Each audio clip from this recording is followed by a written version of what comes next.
All right, hey guys, this is Gorgon from Join Do to bring you another interview. This time we've got Black from Vici, just off of a fresh win over Navi. Yep. How are you feeling about your performance this morning? We played okay, but it could have played like much better. Especially in the second map, we played really sloppy, but like we still won, so can't complain too much, right? Are you feeling strong about your chances moving into the next round?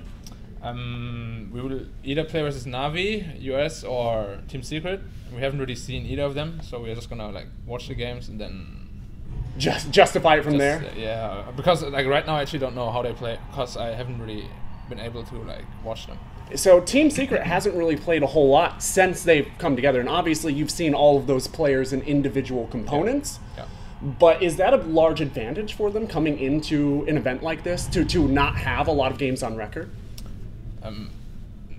I'm not sure because it also means that I haven't like really played much together in tournament games, so it's like goes both ways. Right. But like we checked out like their games on Ghost Gamers and like the picks and stuff.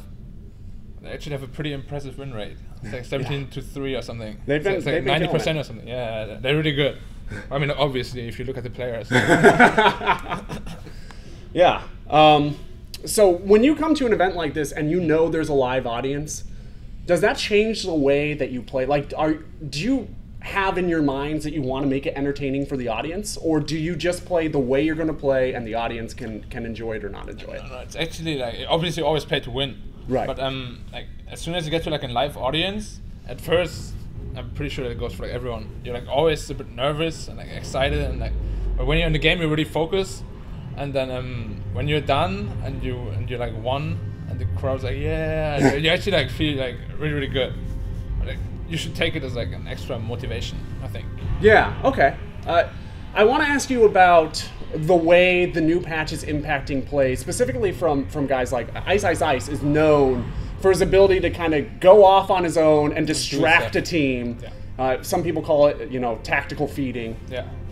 Has this patch changed the way your team sees the viability of that strategy? Because he's probably the best in the world at that, and it would serve, VG. No, like this patch, like right now, it seems to be all about picking like one or two core heroes, and this is one really strong hard carry. Will, you go ahead. Will, cut there and cut back in. Okay, so let me ask the question again, just for continuity. Yeah. Turn that up, turn that towards you. So you guys have Ice, and obviously he's well known around the world for being somebody who's really good at distracting another team. Some fans call it tactical feeding. Has the new patch and its impacts on Golden XP changes changed the way that your team sees the viability of that strategy? No, it's actually before we always tried to be really aggressive, just be all over them, win in the early game already, like get a really big lead and just win from there. But the new patch, like it's not really possible anymore because you do like one mistake and the enemy gets like 2 levels per hero because of like all the new changes. So actually this patch right now is all about picking 2 core heroes, like 1-2 core heroes, and just one like hard carry who can just like split push the whole map. Because that way, even if you screw up in the early game, you always have a comeback chance because you get so much if you get an important kill. Right. So I think that's what most teams are aiming right now. Like before we could also see, or at least like I passed the stage and Team Secret picked Medusa and Magnus. Right. It's like Medusa's one of the hardest carries in the whole game. So like, right. Yeah. Pretty much makes my point. Yeah. Do you So we're still seeing heroes that were really popular in 6.81 get a lot of play. Even heroes that received some nerfing and may not be as hard late game carries. Heroes like Void and Death Prophet. Obviously Razor is kind of a unique case because he's still extremely powerful according to most teams. Yeah. Right. But do you think that we're going to see more shifting, at least from VG's perspective, on what heroes? Have you guys had time to basically adjust to the patch yet in your drafts? Like since the draft release, we had 1 day of actual practice because we've only been out to like tournaments. Right. And like I think 3 different tournaments already, so we don't really get to like experiment a lot.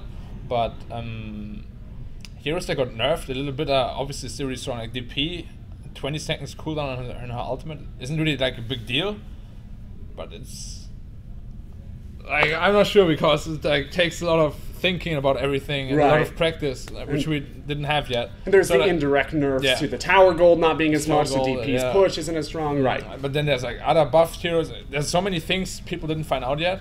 So like as soon as we get time, we will get to that, and I'm not sure whether we will change things or not. We will always try to get like the best strategy. So we'll see what happens then. So while you guys were playing in the players' lounge, I heard some of the other players saying that Chinese teams can't be beaten on this patch. And obviously they were probably referring to you because you're the only Chinese team here at this event, but just in general because the Chinese are well known for being really good at farming, really good at taking late game. You're one of the latest game, VG in general, has one of the latest game win times on average, over 50 minutes. Do you think that that's an appropriate assessment? Has this really played into your hand, or do you think that other teams are overreacting? I think the first tournament in the new patch with Western and Chinese teams has been WCA, and Nubi pretty much just like dominated that, just beat everyone. I think because there were other Chinese teams too. There were us, LGD, and what was the anyone? I think there was those three, and like we lost to Western teams, so you can't really say that we are like unbeatable or something. But it's true that most Chinese teams are really efficient around the map, like making the most out of space, getting gold. But as I said before, we generally like to end the game early. And I think from this patch to, from the patch before to this patch now, our game time increased by like 10 minutes actually. And I think it's 53 minutes on average right now, which is insane. Yeah, before it was like 63 or something. Like 36 or something. And now it's like much longer because you have to be really careful what you do, because the comeback factor is a really, really big deal. Right. Like with bonus gold and bonus XP. So I don't know. But like obviously Chinese teams can be beaten. Like it's a best of 3 single elimination tournament, like everything can happen. So for single elimination tournaments, does that also play any factor in how you guys play? Do you play more conservatively?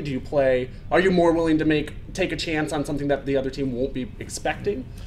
Generally, we don't really like playing single elimination tournaments because you can always have like a bad game or a bad day, and then in this case we flew for 17 hours, then do like one mistake, bam, and you're out. And you flew 17 hours for like nothing. Right. That's why we like double elimination tournaments much better, because you get this like second chance, and the winner bracket advantage is really big in the grand finals. You lead like 1-0, or sometimes you have like one best of 3 up or whatever. But the advantage is really big, so I feel like there should always be a double elimination. Like people say single elimination is really good because it makes games very intense and stuff, but that's not always the case, because if one team like I think it happened to DK as well last year in the single elimination tournaments. They were like the best team all around the world, but they had like one sloppy day and bam, they were out. Yeah. And it's like, and it can happen to anybody at any time. Because there's like 5 people, like one little mistake from anybody can cost you the game, and then it's like all over.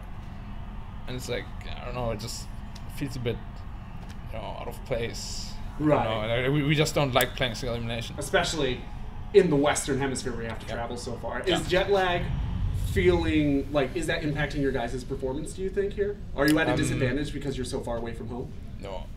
Obviously there's always this like homeland advantage. Right. But we try to not really let it interfere with us. And jet lag shouldn't really be an issue. We arrived at like 8 p.m. so we could like go sleep right away.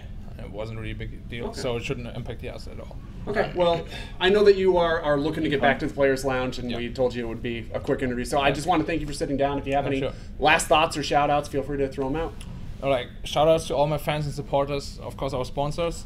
We're just going to try to do our best and hopefully not disappoint people. Thanks for the interview. Absolutely. No, thank you for sitting down with me.